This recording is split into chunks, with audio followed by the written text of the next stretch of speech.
Good morning. I'm Mike. This is the Odd Pod, and today we're talking with Will Conway.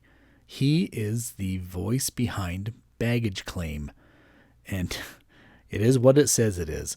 It's a travel podcast, well, with a solo traveler named Will, and I think you're going to really like it. If you like NPR-style podcasts and something that's well-produced, that would be Will. He seems to be experienced when it comes to making podcasts, and I really enjoy the quality of this one. And the story was phenomenal too, and the way he just sprinkled little sound effects in there.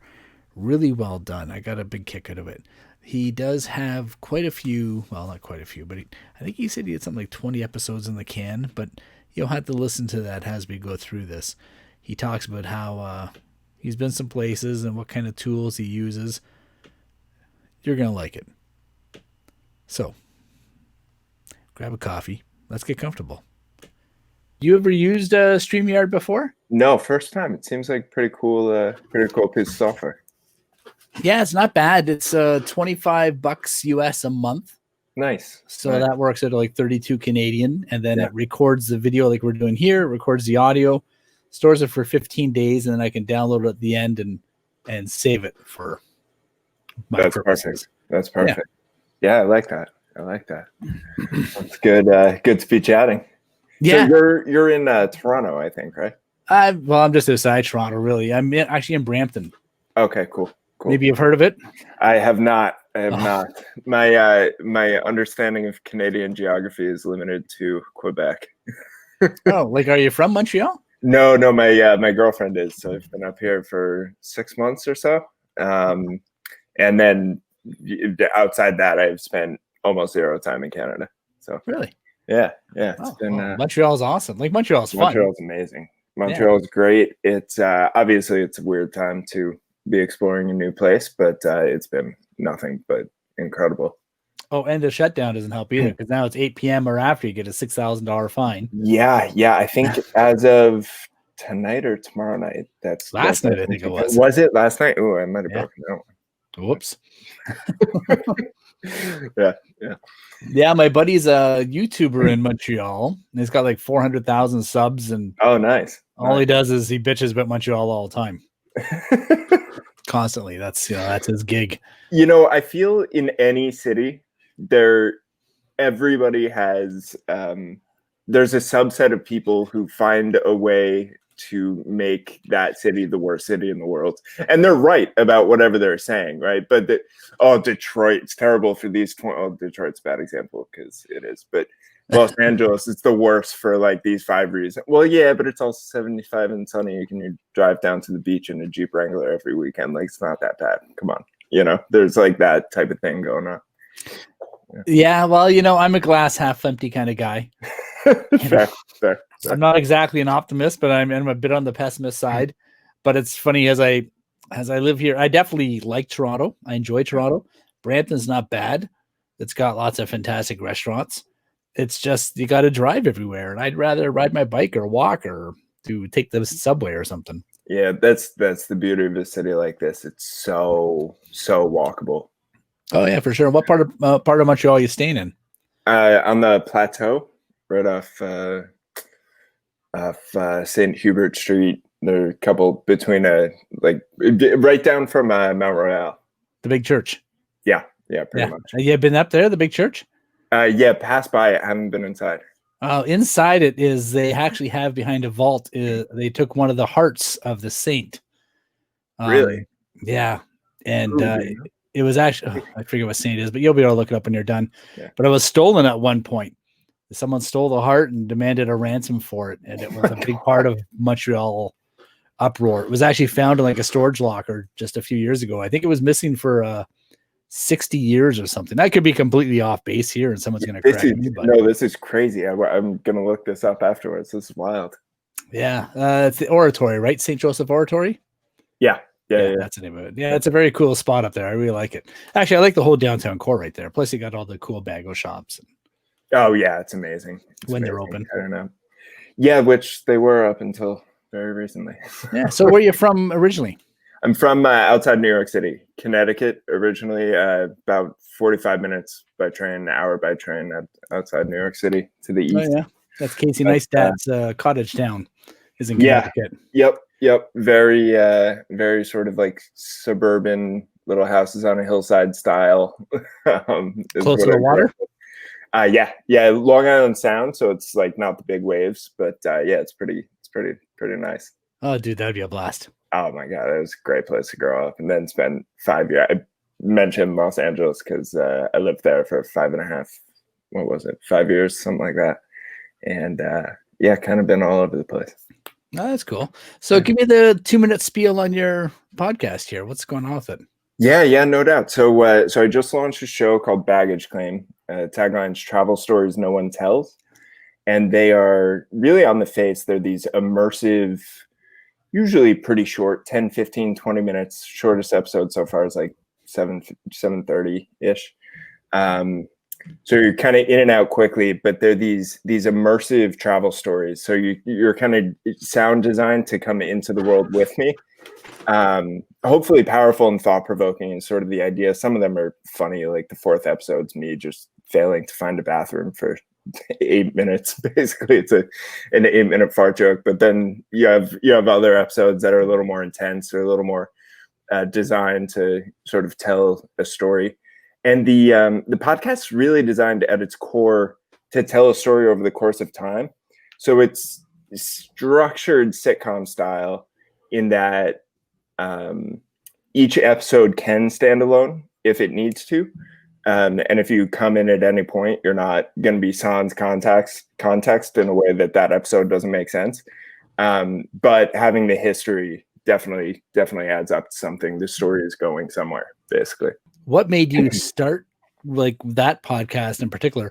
And is this your first podcast, or you've done a few before? No, first one. So just getting into this. I've always been a writer, so I'm actually coming into this from the angle of writing. So the figuring out how to sound design and tell a story verbally was the learning curve. But from a writing standpoint, that piece came easily. Baggage Claim actually was originally a book that I just completely ripped apart and destroyed and turned into this sort of audio experience. Yeah, it might make a fun audiobook, but if you do it as a podcast, I guess it's the same thing. Yeah, and you just get more I've learned, first of all, there are things that work and things that don't work from a sort of traditional writing story. Like things just don't quite convert in just the same way over to telling an audio story, especially when you're sound designing it. Like if I don't need to say like they're horns honking. There can just be horns honking, and you kind of build the picture out. So the story is really designed to pull you into this world, A, verbally, and then B, just through the audio experience. No, dude, it sounds like it'd be a lot of fun to listen to. And so how many episodes have you done so far?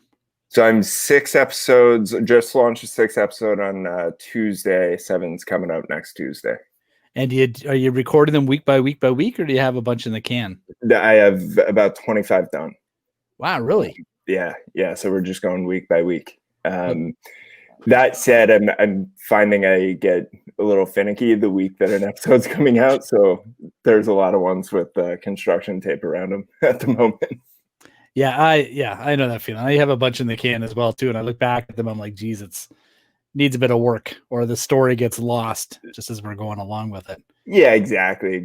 And as I see the reactions, I start to figure out sort of what's working and what's not. And that's been so much fun to play with. Hey, can I ask what kind of downloads have you hit so far? What kind of milestones have you hit with the podcast so far? Has it been well received? Yeah, it's been pretty well received, better than I was expecting this early.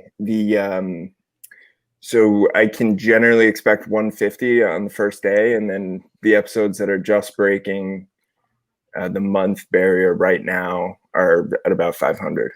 Dude, those are super numbers. For this early, I feel good about them. We'll see how it goes. The idea is for that trend line to keep hopping in the right direction. Yeah, well, I think they said you can monetize at 136 and above, if that's your average. So once you reach like 136 and then you start going up, that's when you can start seeking out sponsors. Yeah, I have a little bit of a weird thing, which actually might be a good topic of conversation for the show. Is my plan is actually not to touch sponsorship and go direct to membership, which is a pretty aggressive move, but that's what I'm going for. So we'll see how that works. Yeah, I saw that on your website. So heybagageclaim.com, and then you're talking about the membership. What exactly is the plan for the membership part? Yeah. So what I've essentially realized is the research I've done shows that shows are basically able to convert 2 to 5% of listeners into members when they're proactively doing it, which I'm not. Right now, I'm just in growth mode. So first of all, 12-minute story that's like an intense audio design. Do you really want me to sell you Dockers like 4 minutes into that? You know what I mean? Like it just didn't quite feel right. So the idea from a membership standpoint was I'm just going to build relationships as aggressively and effectively as I can. In every episode, I have a text message call to action, basically. Instead of asking people to subscribe or do whatever, I find they tend to do that on their own. I'm asking folks to text in. When those people do, I call them personally. So like I end up with a personal relationship with each one of those people, which is pretty cool. And then I have a whole bunch of episodes that like didn't quite make the cut for me in terms of being in the general release. So there's basically the membership includes things like bonus episodes. It also includes things like I have a pretty intense blog going. So there's additional blog content behind that wall, as well as like Ask Me Anythings and video chats and various things that'll be exclusive to members. And then but right now it's all hypothetical. Too early to even be pushing it. Well, that's why I was curious. Like, why? I understand why you'd want to go with your own website and memberships because you can skip the middleman of, say, Patreon. Yeah.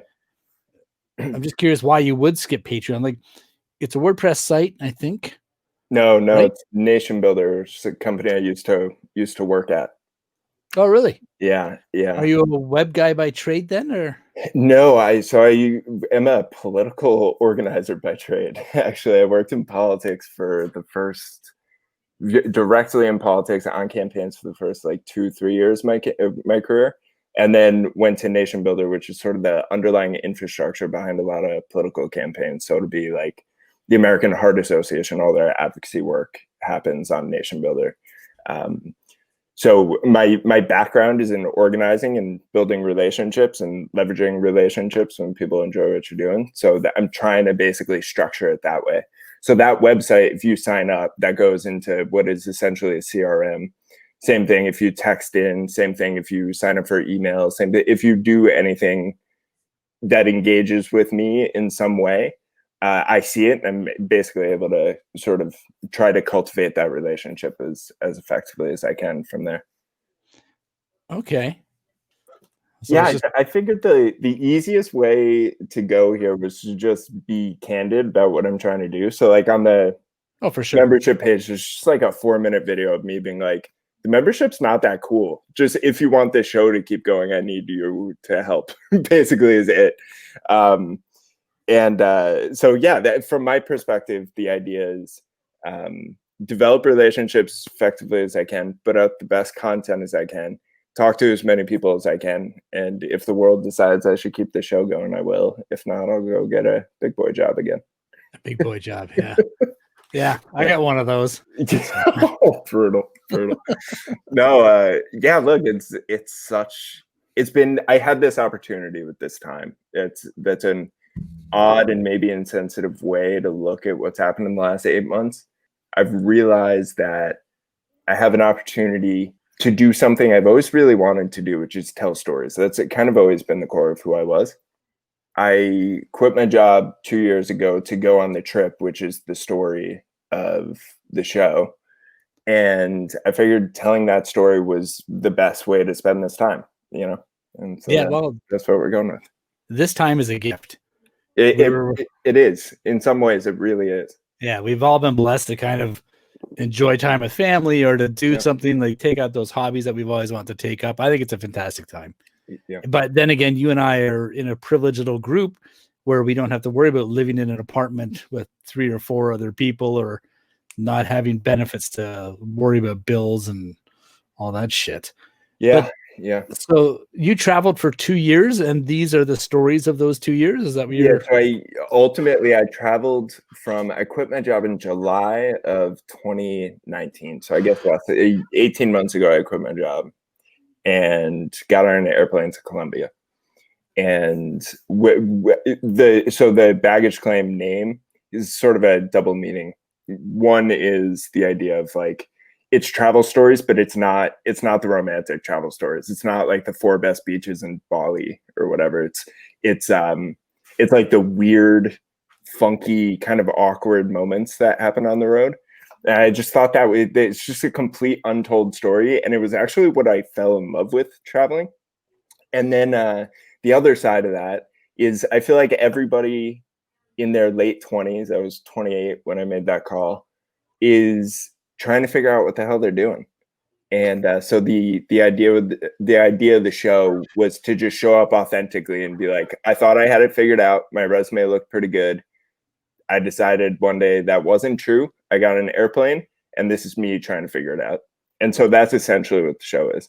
Yeah. So when you said you're a writer, so are you writing for other mediums right now, or is everything invested in this into your podcast? Everything I'm doing is in this. I actually just had a short story published in a small American college lit mag like a week ago, but that was mostly stuff I was doing before the podcast. So it's like just churning out.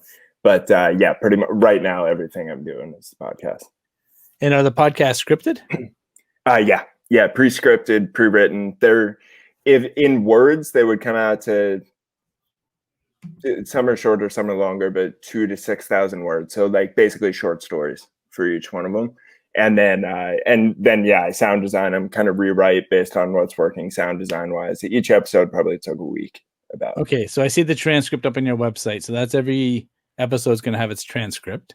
Yep. Every episode has a transcript, which is easy to do in my case, right? Because I know that can be kind of a pain in the butt for a lot of podcasters, but I wrote these in advance. And then as I was recording and changing words, I just go back and edit that document.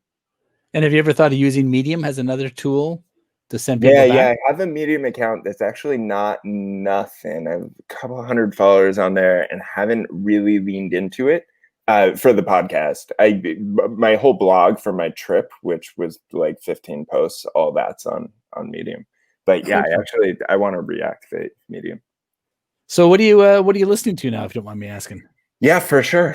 So I've kind of the old studies that's going to be revisionist history and American life, but then in terms of build up for this show and sort of baggage claim really rides I haven't been able to genre identify it, but it really rides the line of audio drama. And from that standpoint, it's going to fit, I think, pretty firmly into like, it's more of an audio drama than it is like a narrative nonfiction. If you like something like Forest 404 or the Left Right Game, you're probably going to be really into it. So that's the answer on the other side of the equation.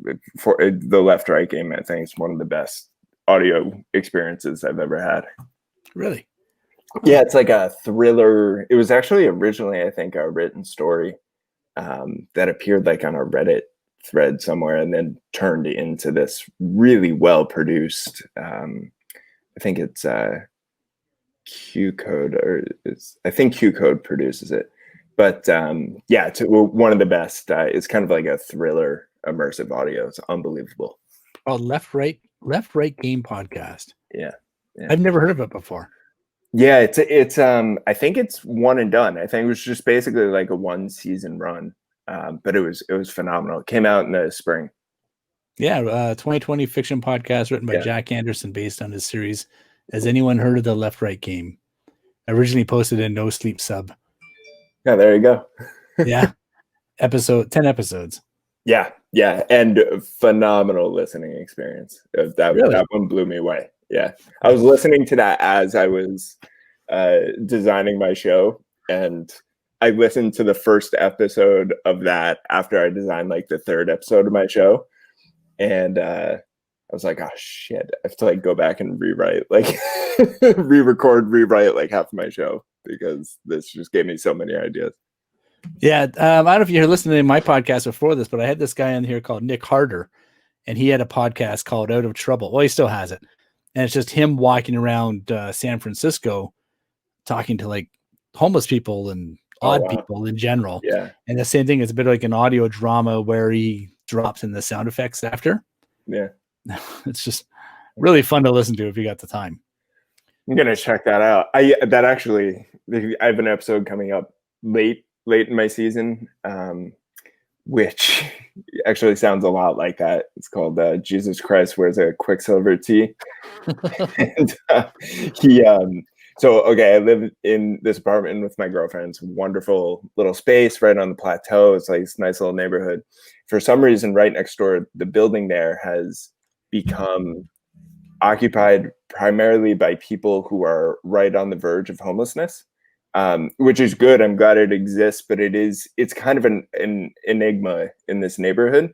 And there was a guy whose window was right across this way from here, and he'd throw up his window every morning and proclaim that he was Jesus Christ. And as one does, yeah. As one does, I've done that more than a few times, but it never works out the way I want it to.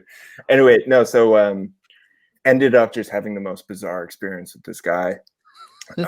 So I want to check out that guy's podcast. That sounds really cool. Yeah, Nick Harter. He's a really super nice dude too. Nice. Just actually, he used to do an internship with NPR.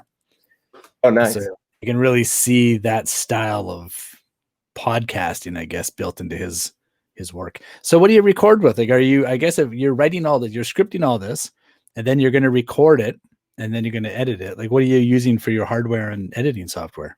Yeah, I'm in the process right now of upgrading from GarageBand to Logic. So I just promoted myself in the software category. And then on the hardware side, I have a Yeti, which I hate. So it's time to upgrade that too. You mean this mic? Yeah, there it is. Which is funny. I also use GarageBand, and I also use Logic, but I haven't figured out Logic yet. Like, GarageBand's really easy, but for me, when I switch to Logic Pro X, I'm like, what the hell is happening? I use Final Cut all the time, like Final Cut Pro. Yeah, because I make a lot of YouTube videos, but Logic Pro is just I did not think it was logical at all when I looked at it. I was like, what the hell is happening? I'm a little nervous. I haven't dove in yet. I also feel that I have not even made remote use of GarageBand. So like, I'm still finding things every day.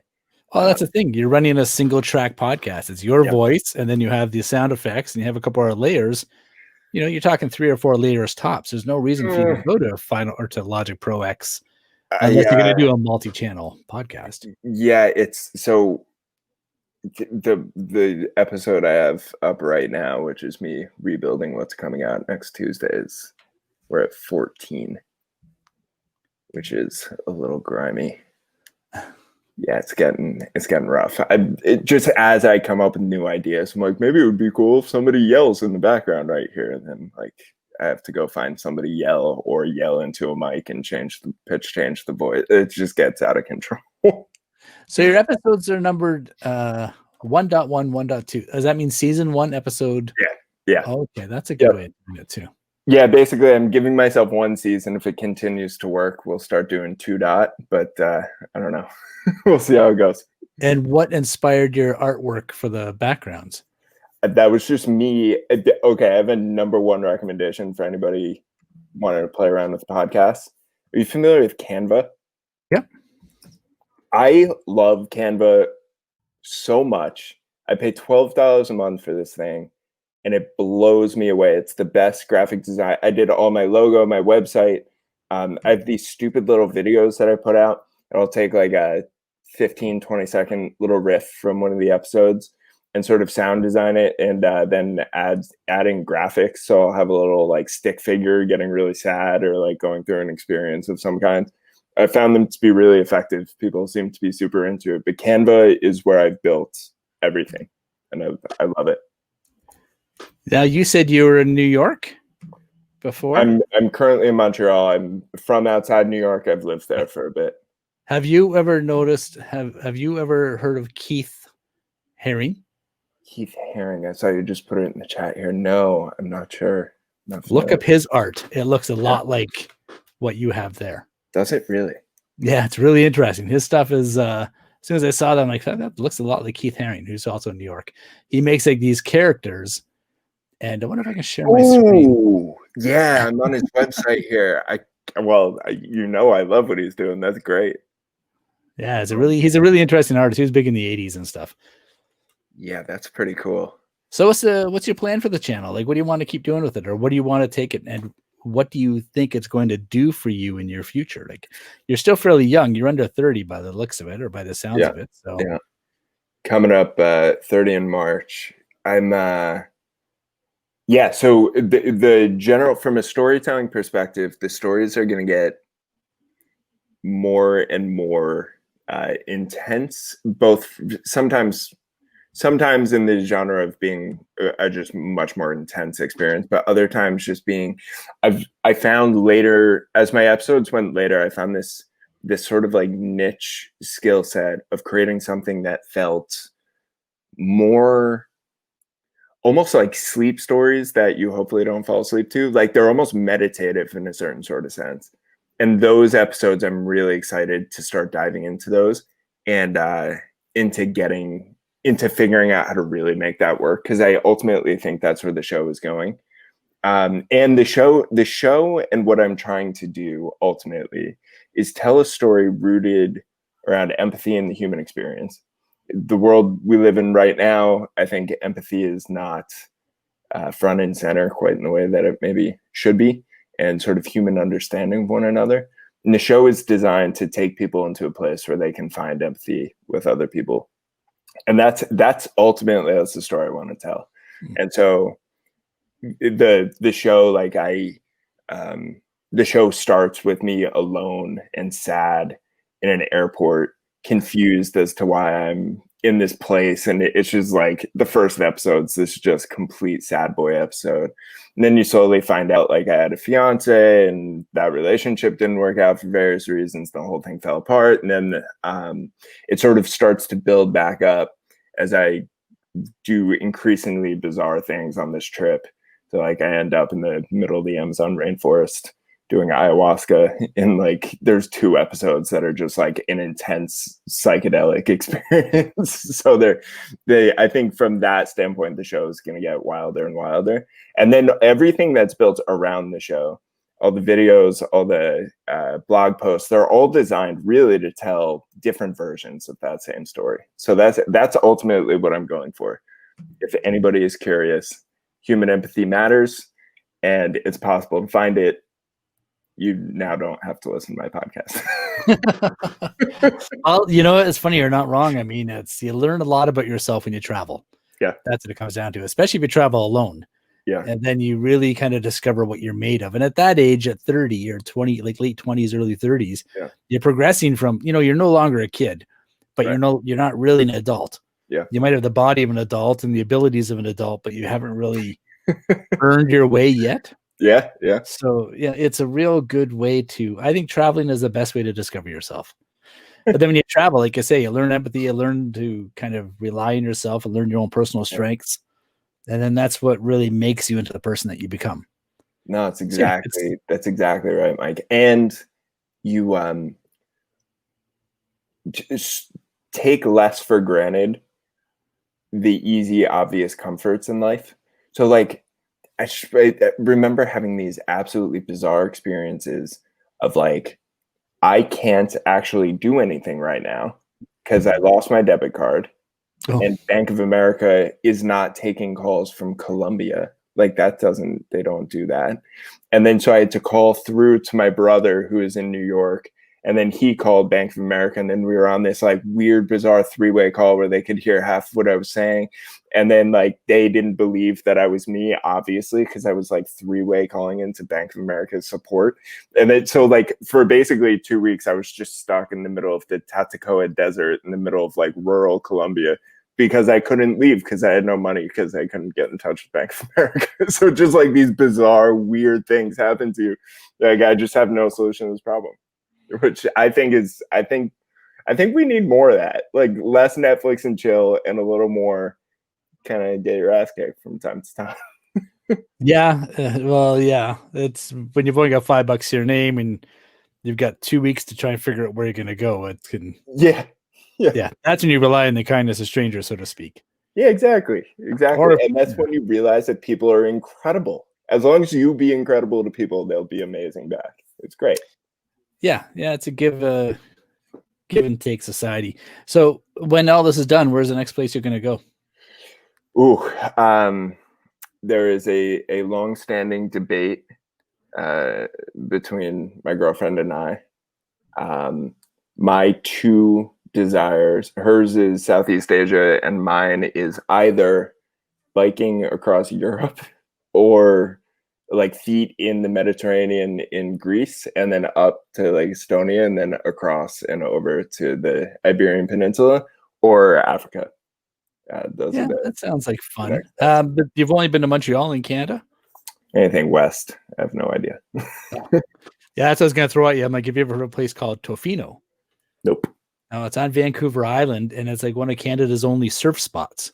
I've heard incredible things about Vancouver Island. Oh, yeah, that's where my wife and I have been there a few times. Like, we went to Tofino for our honeymoon. I have a warehouse out in Tofino, like for my regular job, so I go out there as often as possible. And is this island like tiny, like 100 people or less?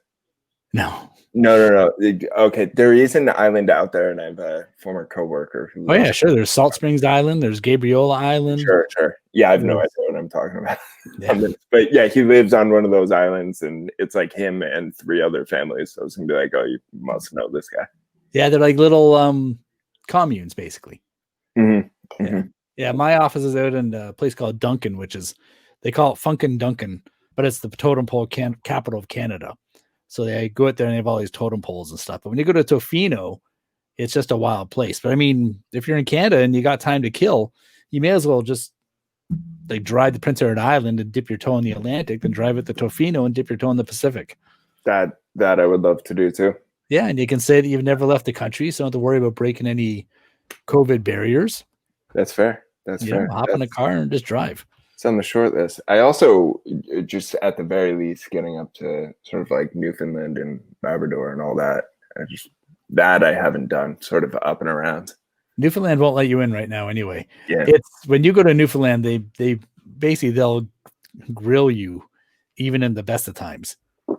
Oh really? Oh yeah, they wash your car and shit. Like the last time we were there, they wash all the soil and stuff off your car before you go through because they don't want to contaminate the natural environment. Oh, right. And in case that you might like bring in some outside plants or vegetation. Oh, beautiful, cool place, but everything's expensive. And yeah, Newfoundland. I put Newfoundland on my short list. I mean, you're in Canada, like you got time to kill.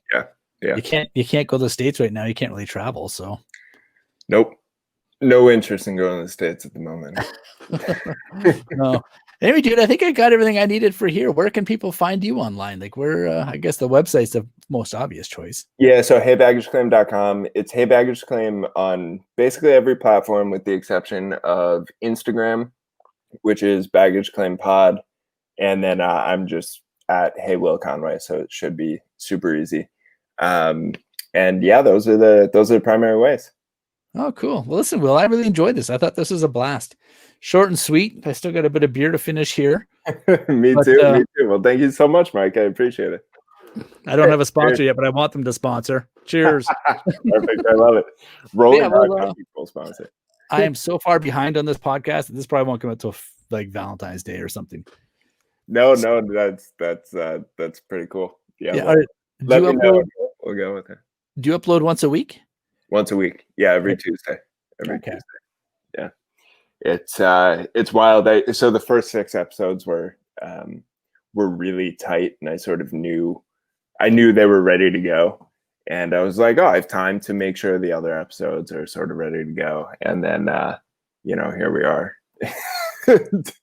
So I have crazy amount of just sort of like rebuilding. They're all like done-ish, but they just kind of need a reconstruction. So.